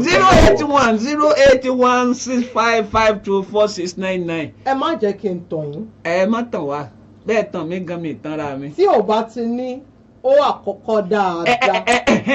ibi mo lọ nù ó ní gbọ̀kọ̀ ní dáadáa. kò ní dáadáa.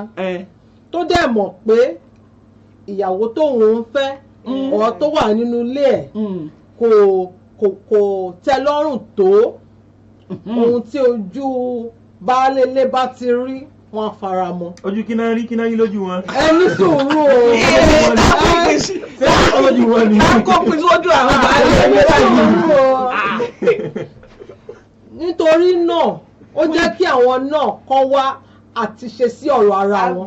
irú àti ṣe òní wọn a máa ń ta àwọn àbí àwọn apps tó máa lò. kọ́ lò ó tó bá tẹ̀ wá lò tó wá ń kí tó bá tẹ̀ wá jókòó ti pé ó kọ́kọ́ yẹn ò wá òkè tó kò yẹ kí story wà ní ó ìkejì torí nǹkan la ṣe máa jókòó ṣe nǹkan because of something do something.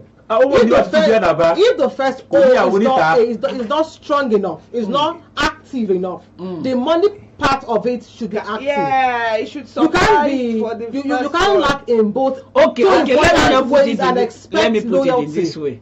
The first O yẹn ìyẹn ò tiẹ̀ wá ṣiṣẹ́ tó ó dà pé bíi 0.0% ló gbé ẹlẹ́kejì yẹn ní sùúrù ó ẹlẹ́kejì yẹn ìyẹn tó wó ìyún wá gara gan how far ìbàdàn wọn.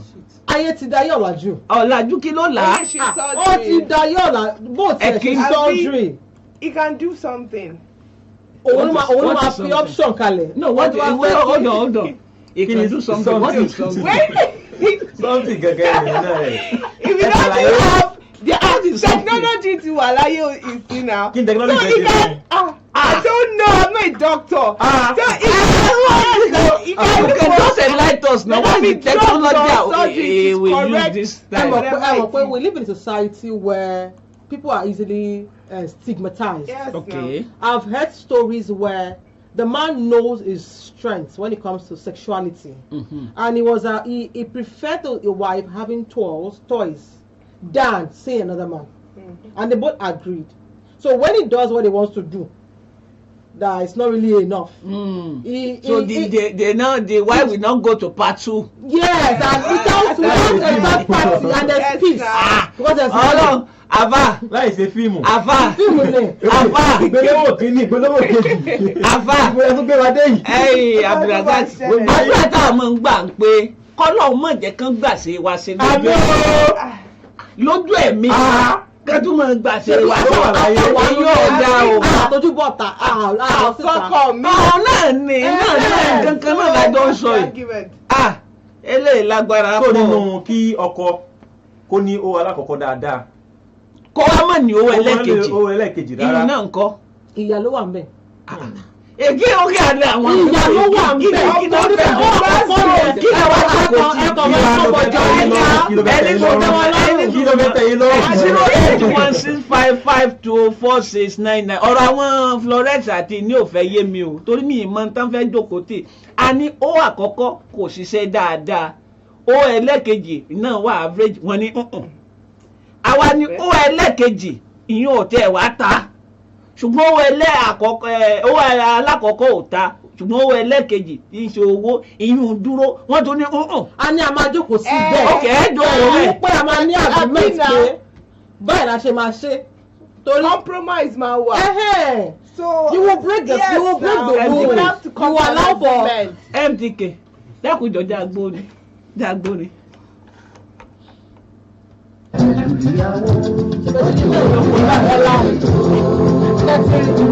ó àkọ́kọ́ yóò dáa.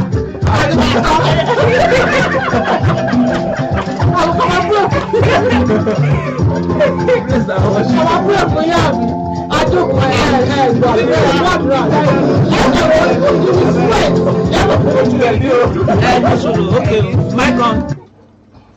ìbéèrè tí mo tiẹ̀ fẹ́ béèrè gan ni wípé ẹ̀yin obìnrin bá ká kó níbi àwàdà yẹn ẹjẹ́ àfẹ́ kan ṣe báyìí torí ètò yìí ó ti ń lè bí kókòndàn ẹ̀yin kí ni nǹkan gan tọkùnrin lè ṣe ẹ kàn fún mi bóyá ènìyàn fún mi bíi méjì Florence á fún mi bíi méjì àbí mẹ́ta tán bá sì lè fún mi jù bẹ́ẹ̀ lọ nǹkan gan tó yẹ kọkùnrin ní tó yẹ pé tóbìnrin bá délé o á wà comfortable tóbìnrin bá délé ọkùnrin tó yẹ kọkùnrin ní tó bá ṣàti délé báyìí á wà comfortable kéèké ó yá ẹ sọ fún mi Abdulrasaq máa gbọ́ ó yá bẹ́ẹ̀ ẹ bá ń gbé pè ná ẹ já bá ń gbé pè ná hello ó ti rebete 08165524699 08165524699 ní nọ́mbà tẹ̀yìn ara lè fi lè dá sí kí ló yẹ kọkùnrin ní gan-an tó yẹ pé tẹ̀yìn obìnrin bá ti wọlé ẹ̀kọ́ ìjókòó comfortable. For me, I think wà relative. The first one. You think or you are sure? Ó wà relative because tí màmá sọ ní pé nǹkan mẹ́rin tèmi ó lè má jẹ́ nǹkan mẹ́rin. For me now, first off, it should be a man. Like ẹni tẹ́ pé ó tọkùnrin ṣe. Ẹ̀gbọ́n ló fi ràn tọkùnrin ṣe. There are men that feel intimidated. Yes. Okay. Either by their own, even their spouse's success, or even their friends. You understand it now? So for me, the man should be man enough. Okay. Ọkùnrin tó dára yìí lójú gbòógì. Yes, but ọkùnrin ni mí, not in an intimidating way. Pé ẹrú ìyàwó mi ò lè sọ̀rọ̀ tí bá ti ń sọ̀rọ̀. You understand it now? You should be man enough. And two, financially, to a reasonable extent. Ó yẹ kẹ́ni ẹ lè tọrọ pé okay, my dear, weekend yìí má lọ sí shop, jókòó kájọ gbádùn ara wa nínú ilé. Torí pé ìyà ò ní jẹ́ tó bá lọ lé ní. The moment you are man enough, you can take your own decision. Lórí ètò orí ètò kan lánàá a gbọ́ bí tí ìyá ti ń darí ọmọ tó bá fẹ́ ní báyìí ìyẹn báyìí kò tọ́kùnrin ṣe ni. So the first thing is you are man enough. Ẹnì kọ́kọ́ kọlẹ̀ wá láti ibi kọ́kọ́ máa darí ẹ̀ kọ́ máa sọ̀kan tí wàá ṣe nínú ilé ẹ̀. Secondly, financially you should have a stand. Thirdly, you should show affection. Ọjọ́ wo náà ń ṣe tó bá ti ń ṣe àwọn ọjọ́ olólùfẹ́, you will show that okay ìyàwó mi o, I value you, I love you. Kò dẹ̀ pọ́nlé. Respect begot respect. Men are so full of themselves, they feel that èmi ni olórí ilé, èmi ni ọtọkọláṣẹ, kan tí bá ṣe kíní kan. It doesn't work that way. Even if she keeps quiet, kò túmọ̀ sí pé ó respect yẹ. We have seen issues whereby the man will come back from work, everybody will just start hiding up and down. Inside the room. He's like a lion in his home. His home. And that is not true example of it. Ìní kí ló ń tó yẹ kọ́kùnrin ní tóbi bá délẹ̀ tá fi wà comfortable tí òun lẹ̀ ní The wò first tán. thing a man should have is he should know the responsibilities of being a man. The first thing, more responsibility of being a man, how to be a man, what being a man entails. Now the second thing is, okay, you should have a goal, and to some certain extent, like Florence said, there should be a little bit of financial stability, a considerable bit. And it's not like, okay, it's financially stable, I will not be financially stable, and we'll go and I'm a yibi baba. No. To some certain extent, his finances should be in check. Now, number 3, he should love and care for the woman and her children. No, I'm talking about the woman. Okay. Forget about the children. Let's not. Okay, he should love and care for the woman. How can we love and care for the woman? Now, to buy gifts? Is it how to care? Showing love is not. How do we show love? Starts from the little things. Like buy granola. It depends on the woman. Listen, it depends on the woman. It doesn't have to necessarily do with giving. It has to do with your character-wise. Okay, it depends on the woman. There are women that love it when you show this thing, show and gifts. Get them things. Yes, gifting. Sweet words. Okay, tell them stories. Yeah.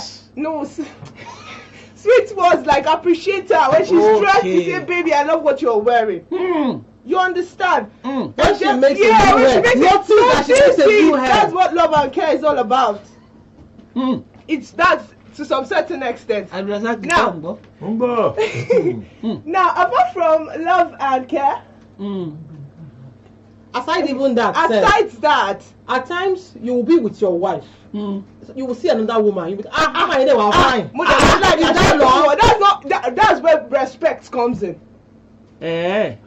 Yes, so you respect a woman. Don't mean your wife. Please, those are the 4 things. Okay. And thank you. Okay. Ẹ jẹ́ kí n bẹ̀rẹ̀ àfàmọ́ bínú jàre ọ̀dọ́ obìnrin mo wà. Ọ̀tọ́rọ́ dà pa àwọn arábìnrin ibi tán fẹ́ wà ní ṣíkà tó kò lórí ètò ìfẹ́ lágbára. Now, ẹ ti sọ pé ká mọ́ pààrọ̀ gbogbo ń tẹ́sà fẹ́ sọ kó ṣàlò lọ. Bẹ́ẹ̀ni, kó dẹ̀ mọ̀ kí obìnrin. Ẹ sọ yẹn tààràtà. Kó mọ̀ kí obìnrin. Kí ni ìkẹ́ obìnrin tẹ́ ẹ fẹ́ fàyọ ń bẹ̀ wọn? Ìgbà míì obìnrin míì tí n bá ti ń ẹ̀wò kò ń ṣe bíi pé òfin ni o. Mo wà ní kitchen sí ọmọ ń kénu yàrá. Daddy dẹ̀ wà ní sitting room ó ń wo TV. Mo wà ní kitchen mo ń dáná. Ẹ̀mí ẹ̀ ò tí ì sọ̀rọ̀ pé wọ́n ti bímọ, wọ́n ì tí ì bímọ. Okay, wọ́n ì tí ì bímọ. Wọ́n ì tí ì bímọ. Ó fẹ́ dáná. Ó fẹ́ ṣe ọbẹ̀ weekend. Ó lọ síbi iṣẹ́ ìyẹn obìnrin. Ọkọ ti dé síwájú obìnrin. Ó dẹ̀ mọ̀ pé sọ́gbọ́n. Ó dẹ̀ mọ̀ pé ó máa jẹun. kó bọ́ sí kíṣìn kó lọ rè é dáná. ẹnu òun náà jẹ́ ń bẹ̀. òun náà ní ẹni wọ́n ti gbà tó wọ́n It can help. tó bá dẹ̀ dé báyìí. ọlọ́dẹ ṣe ọ̀wọ̀ náà la wà wọ́n ní kàn fi ti ọ̀wọ̀ tọ̀ ọ̀wọ̀. adé báyìí ọ̀ní ó dáná ní ìfẹ́ mi ó mà ṣe o tí ló mú kúrò. ẹni sùúrù now. That's nonsense. máa gbọ́ MTK o wíkẹ́ndì yìí ọkọ ló dáná ó tún di another weekend ó tún di ọkọ ló dáná ìgbà tó wá di third weekend ọkọ wá dáná wá ní jìyà kí ló ń ṣe yín ṣé ẹ mọ̀ pé ó yẹ kẹ́ ẹ ti lọ dáná ni. mi ò ní pé kò lè rí bẹ́ẹ̀ ibẹ̀ yẹn ni ọkọ wa pe ìyàwó sí àkíyèsí pé mọ́tò sọ fún pé láti òní lọ ẹ gbọ́ ìkéde pàtàkì yìí. òun la wá pe ìyàwó sí àkíyèsí pé wọ́n ní mo kàn á ràn ẹ́ lọ́wọ́ ni má rò pé ẹ̀tọ́ mi ni even though I will out of the food mo ní pé kí n ràn ẹ́ lọ́wọ́ ni. ok mo ti di point yẹn mú ara tán fi ń ṣèkẹ́ ìkẹ́ obìnrin nìyẹn kó máa ràn lọ láti bá a dáná ibùgàn ó lè bá a fọ ọ́ndìsì náà. ìfẹ́ ni náà ni ìfẹ́ ni tó wá sí wọ́n bá fọ ọ́ndìsì náà ara ìfẹ́ náà ló yé mi. tó bá ṣe notice pé my dear man look different kí ló ṣẹlẹ̀ àwọn ẹ̀wọ̀n mi rí they won't even notice that. ẹ dákun ẹ fún ẹnìkan lómi ń bí o lórí ọ̀rọ̀ yìí ní agbára púpọ̀. wọ́n tẹ̀lé notice pé àyàwó mi máa fine lé mi kí ló ṣẹlẹ̀ tó fi fine mo tó bá yára àtàwọn mọ̀ pé ó wọ new shoe.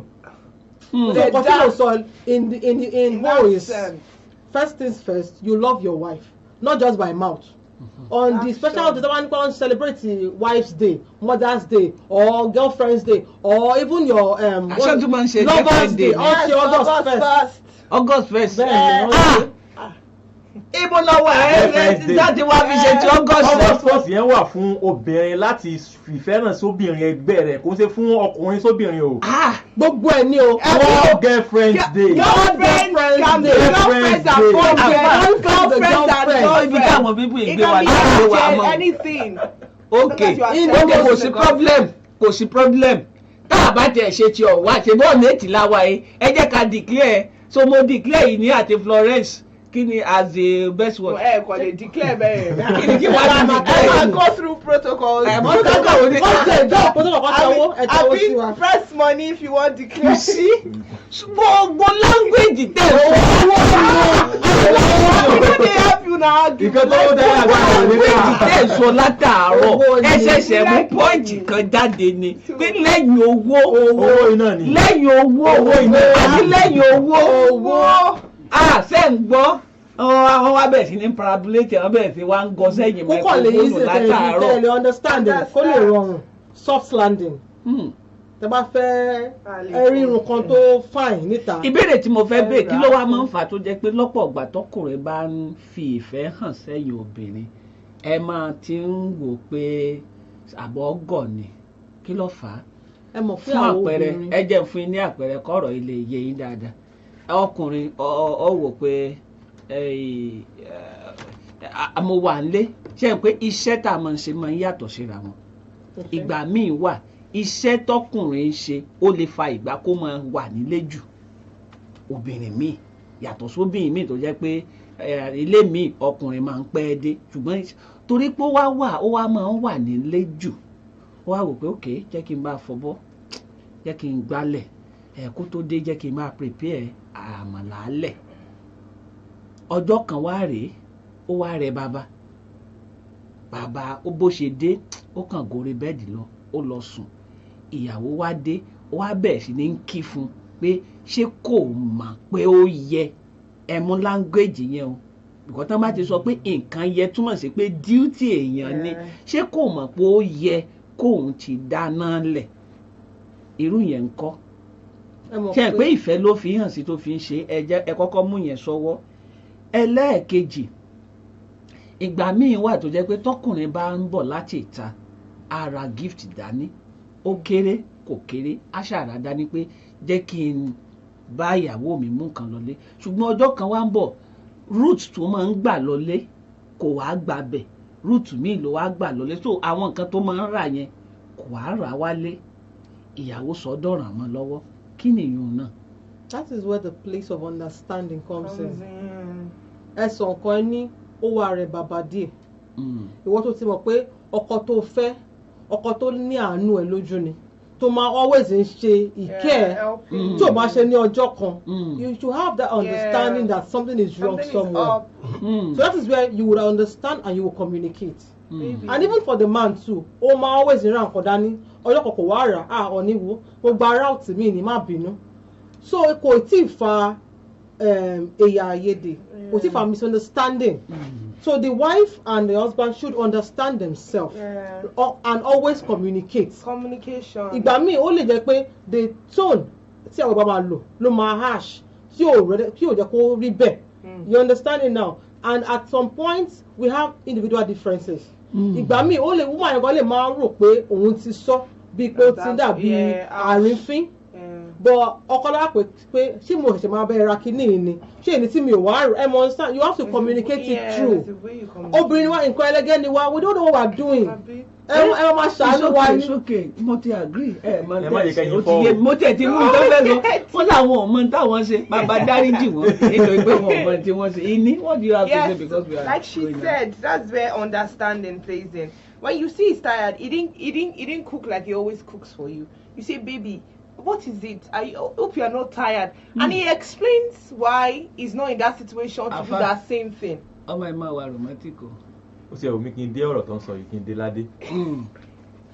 So it explains why he's not in that situation to do that same thing. To Bati explain why I'm okay, okay, style, let me go and take control. And tomorrow you may even be coming from work and get him something.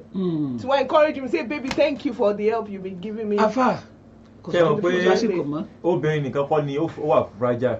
Ọkùnrin gan ìkàlẹ́gẹ́ ni. Àlẹ́gẹ́ pọ̀. Pé kẹ́ mọ ọ̀rọ̀ yẹn sí kẹ́ mọ̀ dáadáa kó máa dúnú nínú orí. Bọ̀ àwa la máa ń sọ mọ́ àwọn obìnrin nìkan kọ́ ló jẹ́ ẹlẹgẹ́. Ọkùnrin gan fẹ́ serenity environment tí ó yóò délé báyìí tọkàn rẹ̀ ó balẹ̀ tí ó tutù pé àwọn ti délé sínú rẹ̀ ó máa dùn. Ọkùnrin bá lọ bí iṣẹ́ látàárọ̀ yóò ti lọ ṣe wàhálà ṣe wà ẹni tí ń gbégi ẹni tí ń ṣe tí ń lagi ẹni tí ń gbá àpáta tí ń fọ́ àpáta tó bá délé ó yẹ kó lọ lè forí balẹ̀ kọ́kàn rẹ̀ balẹ̀ kínú rẹ̀ dùn. Irọ́ ni wàhálà ńlá ní ó tún wá délé bẹ́ẹ̀ ni wọ́n pé ó bá mi ra fúláwà dání ní ó bá mi ó ní pé ó gbé ní wàhálà ilé yìí. Ó dà mo ti gbọ́ ẹ̀yin ara lé àní lè rejò báyìí náà lọ ní Olúwa dágbére pàdé gbà mí. We want to thank you for coming on this program today, for tuning into this program today. Until next time, I am Inioluwa Dekoya, sports diva. Stay blessed and lots of love. Ọjọ́ Monday lẹ́mọ̀ pàdé ní láago 8 láàárọ̀, àbí? Bẹ́ẹ̀ni. A máa pàdé ní lọ́jọ́ Monday láago 8 láàárọ̀. Flossie. Bẹ́ẹ̀ ni o, orúkọ tèmi ò yí padà Florence Barema tí àwọn ọ̀rẹ́ máa ń pè ní Floxy. Ju gbogbo ẹ̀ lọ náà kakọ̀ máa ṣe ohun tó bá ti tọ́ gẹ́gẹ́ bí obìnrin àbí bí ọkùnrin ní ọkùnrin ẹ má ṣe pé kò ní sọ̀rọ̀ àbó máa sọ̀rọ̀ ohun tó bá ti tọ́ ni kẹ́ ẹ ṣe o ẹ̀yin olùgbọ́ wa. Abdulrasaq. Tó ebi ni tí tòótọ́ Abdulrasaq Aláwàyè tí ó ń ṣe ètò sótọ́súnà ní ọjọ́jọ́ Jímọ̀ ní aago 11 títí di aago 12. Tó bá di ọjọ́ Monday ẹ máa pàdé wa fún àkọ́tún ìròyìn tá a pè ní newspaper review láago 9 títí di aago 10. Ó di ìgbà kan náà lóòtú. Olúrótìmẹ̀ Elijah ló kọ̀ mí ọpẹ́ pàtàkì lọ́wọ́ ọ̀gá wa ẹnjìnìà Paul Lótú àti MTK tó jẹ́ ọlọ́wọ́ bọ́tín àti gbogbo àwọn ikọ̀ tá a jọ ṣe ètò lọ́jọ́ tòní. A máa pàdé láṣẹ Elédùmarè ní ọjọ́ Monday ní aago 8 òwúrọ̀ tá a jọ máa ṣe gbogbo ẹ̀. Títí dìgbà náà ẹja máa forin ẹja máa fi ṣe. Ẹ ṣé o. Obìnrin ẹlẹgẹ́